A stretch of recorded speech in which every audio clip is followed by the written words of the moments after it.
all of this just happens all over again, the exact same way. All right, guys, the year is 2023 and go. And that was it. It's like, what do we do different? It's like, well, the reps are shitty. The scores don't matter. Welcome to Whose Line Is It Anyway, the show where everything's made up and the points don't matter.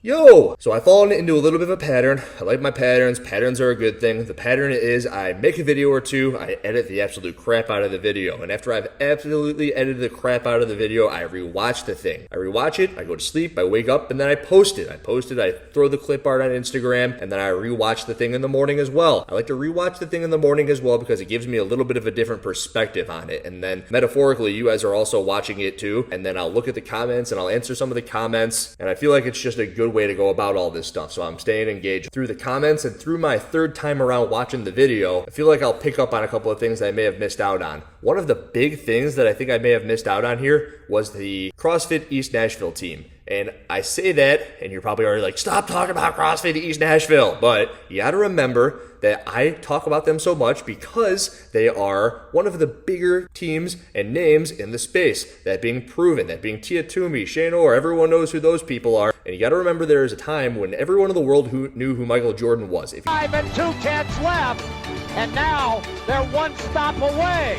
Oh my goodness. If you didn't know who Michael Jordan was, there was something wrong with you. And there was more information than you could possibly ever absorb on Michael Jordan back in the time. The same thing happens with CrossFit East Nashville, the big names in the space. So when I bring up certain names with almost 1 million followers, it's just because there's more stuff, there's more content on you. And it's not that I look for that content, but it's that there are a lot of people who are seeing this stuff. And then maybe they see something that I didn't see, and they throw information at me. And when so many people throw the exact same thing at me, it would be stupid for me to not talk about it, because it's the stuff that people want to talk about. So do you understand how this circle works? So the circle that is CrossFit East Nashville isn't even their problem. It's CrossFit's problem. And I keep on saying this is usually a CrossFit thing. It's usually not the individual at hand. But CrossFit East Nashville is implementing some things in a system that is completely broken. In the open, they won the world. They finished first in the world. They beat teams like Mayhem. They beat teams like Invictus. And they did so with a roster that was populated by Tia Toomey, Street Horner, Saxon Panchik, and Brooke Wells. I remember I kept on saying that. Tia Toomey, Saxon Panchik, Brooke Wells, and Street Horner. And remember, I didn't know that Tia Toomey was going team. Did you know that Tia Toomey was going team? Did you know that Tia Toomey was going team? Nobody knew that Tia Toomey was going team. And it's because she wasn't going team. And then you saw another freaking couple of names on the leaderboard that didn't seem like they'd be going team. You wouldn't be surprised. Maybe they wanted to make a run at the team thing together. They work together all year round, and okay, they could do that, I guess. But then it ends up that the quarterfinals is over with. And when the quarterfinals were over with, the team that finished first in the world finished 161st in the world. And they didn't even finish in the top 80 in the region, that being North America. They finished in 104th in the region. And I'm not trying to pick on them, and I'm not trying to say anything about CrossFit East Nashville. It's all about the CrossFit Games and their implementation of the system. I don't know the people who populated the roster. I can't possibly be picking on these people. All I know is there was a name that was at the top, and I know that there is a name that is now not qualifying for the semifinals. A name that when you win the freaking Open, you would assume they would then be able to at least qualify for the semifinals.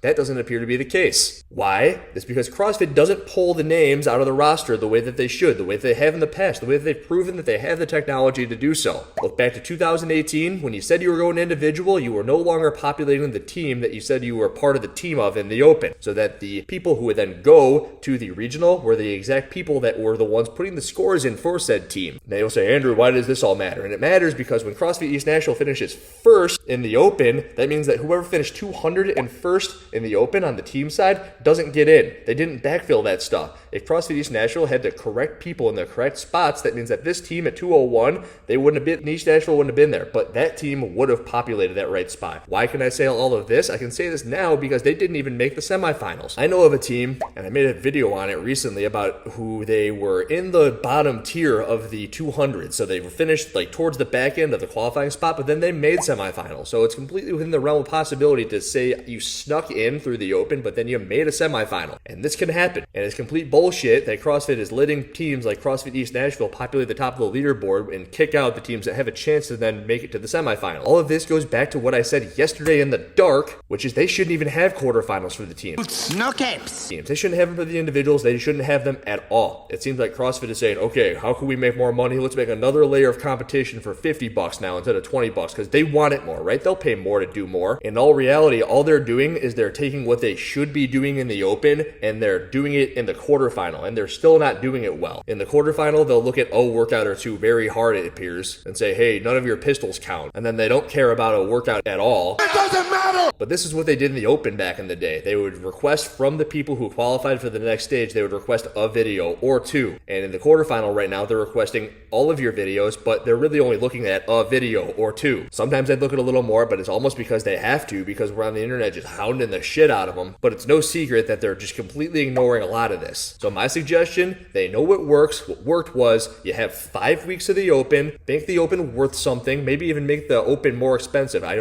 already suggested you have a professional division. So if you want to go professional, spend $100 to sign up for the open. All of your marbles into the open the way that you knew it worked before. There's your online competition, CrossFit. Make all your money right there. Spend $100, register for the freaking open, and then everyone else who wants to just participate, make that the $20 realm. Get rid of the stupid quarterfinals. No capes. I'm going to tell you more about why the quarterfinals are dumb in a second, outside of course, the fact that they can't even check all the scores to make sure that the people who are doing the quarterfinals get to the semifinals. There was nothing that indicated, for the most part, that the people who were at the regional should not have been at the regional. And definitely the people who went to the games through the regional were the ones who were supposed to be there as well. This was never as big of an issue as it is right now. So go back to what worked. No capes. My suggestion. Now, the next thing that I've got to talk about is the quarterfinal team layouts. I am a member at an affiliate that isn't the size of CrossFit Mayhem, to say. Great gym, great equipment, but the space, it makes it very tough to be able to do everything the way you want to do it. In particular, the workout with the muscle ups, the pull ups, and the 15-foot space off of the pull up rig. So the gym, it's narrow. And I know that there are a lot of gyms like this in the world. I've been to a lot of gyms like this in the world. And if you need to have the 15-foot, it almost makes it impossible for some places to have this done logistically. So like, what do you want us to do? You want us to rip the freaking pull-up rig out of the floor and put it over there so that we have 15 feet away, so we can also unscrew the muscle-up apparatus from the ceiling that's been there for 3 years, because CrossFit wants you to be in these exact places at the exact time. And let's say the rope is 30 feet up in the ceiling and you've got to get the lift in over the course of the next couple of days so that you can safely fix the rope. So Andrew, you got a ladder. It's like, remember what this is from? I fell on my freaking face because I don't like ladders. I don't like heights. I got to put someone else way the hell up there so that they can undo the rope, so that we can get the rope 8 feet away from the pull-up rig and also 8 feet away from the box. And I understand why all of these things are here. They're trying to make the competition fair. But the competition, being the online team quarterfinals, is freaking stupid. Get rid of the freaking competition. No capes. Take into account the fact that you have these windows. You have windows, right? So let's say you can make the room work. And let's say that the gym is even 5,000 square feet instead of 2,500, like the one that I work out of. So if the gym is 5,000 square feet, but you have a class going on, how are you supposed to be able to do your workout in the middle of the class when they have these classes going on? So we've gotten my favorite video here. This is Stephen Reyes, 64th in the world on this workout, but we see a woman doing thrusters. But in the background, you see Stephen Reyes doing wall balls. Okay, there he is. He's doing the workout. And all of a sudden, the entity of CrossFit, which is supposed to be all about inclusivity, and it's supposed to be about the affiliates, which it was for as long as I can remember. It's about the affiliates. Make sure that everyone's doing everything the right way. You're essentially telling them that they have to shut down the affiliate for the days of like Thursday through Friday through Saturday and possibly into Sunday, because you have to have workouts done at noon. So there's two ways you can do this. Either you're rewarding the giant affiliates with all of this space because they aren't impeding the classes, or you're telling the affiliates that they need to move out of the way for these teams that qualified for the quarterfinals. You're putting all of this undue stress on your affiliate people who you weren't helping in the first place with anything. And then the third rung of all this is maybe you say you don't want to do these two things. You got to work out on off hours. So now you're putting the athletes at a disadvantage, saying, all right, your workout to do at noon, classes they're going all day. They go from 6 a.m. all the way to 7 p.m. So the team now has to get into the gym at 8 p.m. Maybe that's a time that they've never worked out in their entire lives. And maybe this is just the nature of the beast, but the nature of the beast is stupid and they shouldn't have to do this to anybody. Get rid of the quarterfinals. No capes. I put up a video of an individual who was doing the workout in the middle of the class, and when they were doing this, there was people in the way. Something in the way. And you can't blame the people, you blame the fact that they have to be doing it at that time. Maybe they've got jobs. On the topic of jobs, I want to thank our sponsor, barbelljobs.com. let's talk about the semifinals. You know when the semifinals are, but it isn't until 2 weeks before, maybe 3 weeks before, that you know which semifinal you're going to. I know that there aren't many jobs, barbell jobs, that are just going to say, okay, yeah, sure, we're just going to keep your schedule open so that when you say you got to go somewhere, we'll let you go. Let's say that you are fortunate enough to have that sort of schedule. You're probably an affiliate owner, right? You got to still fill the time up. It's not easy for anybody. Again, we think back to 2017, 18, and previous years where if you were in a region, they would say, here is when the regionals are at this time, and you could plan this out months ahead of time. It is only in modern day where there is a 4-week span where it's like, I don't know if I'm going to go on this week, I don't know if I'm going to this week, or this week. Well, put in your survey and say which one you want to do. But even then, you're not guaranteed to be able to go to where you want to go. You find it out, and then you better pray that get your spot, it works out with your schedule. And if it doesn't work out with your schedule, maybe you can't go. Are you going to have to travel across a border? How far do you have to go? How long do you have to be gone for? How much is it going to cost? And sure, a lot of these things are just things that happen when you go anywhere. But the timeliness of this is kind of a fucking mess. It's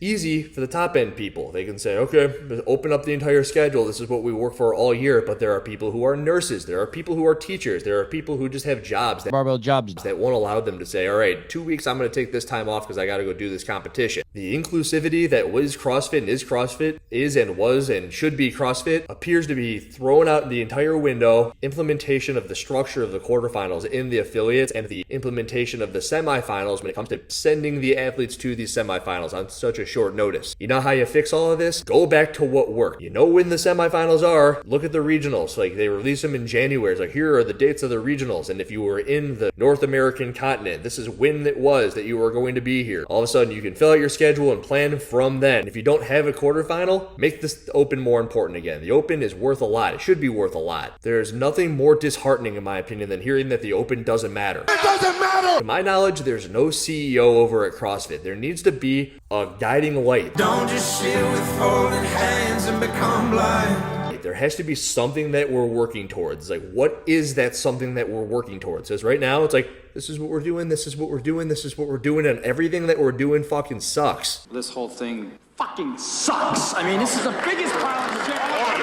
This is bad. That's bad. It's the worst it's ever been. If anything, put somebody here and say, all right, guys, we know that it's bad, but this is where we're going to go with it. This is what we're learning from it. These are the changes that we're going to make. I don't know how it's going to be possible to do this thing all over again, the same way with no, the worst case scenario is next year, all of this just happens all over again, the exact same way. All right, guys, the year is 2023 and go. And that was it. It's like, what do we do different? It's like, well, the reps are shitty. The scores don't matter. Welcome to Whose Line Is It Anyway, the show where everything's made up and the points don't matter. It doesn't mean anything. It's like, a warning. It's not just a call, it's a warning.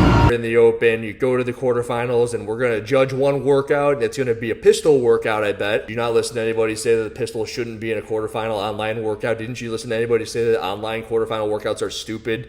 No capes. Didn't you listen to anybody say that the leaderboard should have videos populated so everybody in the world can judge these videos? It's like, have you not taken any sort of constructive criticism? Are you just going to keep on doing what you want to do because you want to make money and that's your only goal at this point? You're trying to pull every penny out of the community that you can and then go? Because that's the message that would be being sent if that were to happen. And that's going to be a crying shame because there are a lot of people out here who want a lot of good. Me being one of them. I want a lot of good. I want the best to be able to happen, and that's it. So again, there were 3 things that I brought up right there. Number 1 being CrossFit East Nashville. Number 2 being the implementation of the quarterfinals within the gyms being impossible to possibly run as an affiliate owner as athletes. And the third thing was the semifinal locations, the scheduling, and the structure of all that, and people's jobs, barbell jobs, needing to be taken into account when you are now just saying, hey, take 2 weeks off at this point in time. Those 3 things I needed to address. Those 3 things I think are very important. Those 3 things I need to be thought of in the future. And I got nothing else. This is just me talking about some things that were on my mind. Let me know what you think. Are these things as big of issues as you think that I think they are? Like, subscribe to the channel, send it around, tell your friends.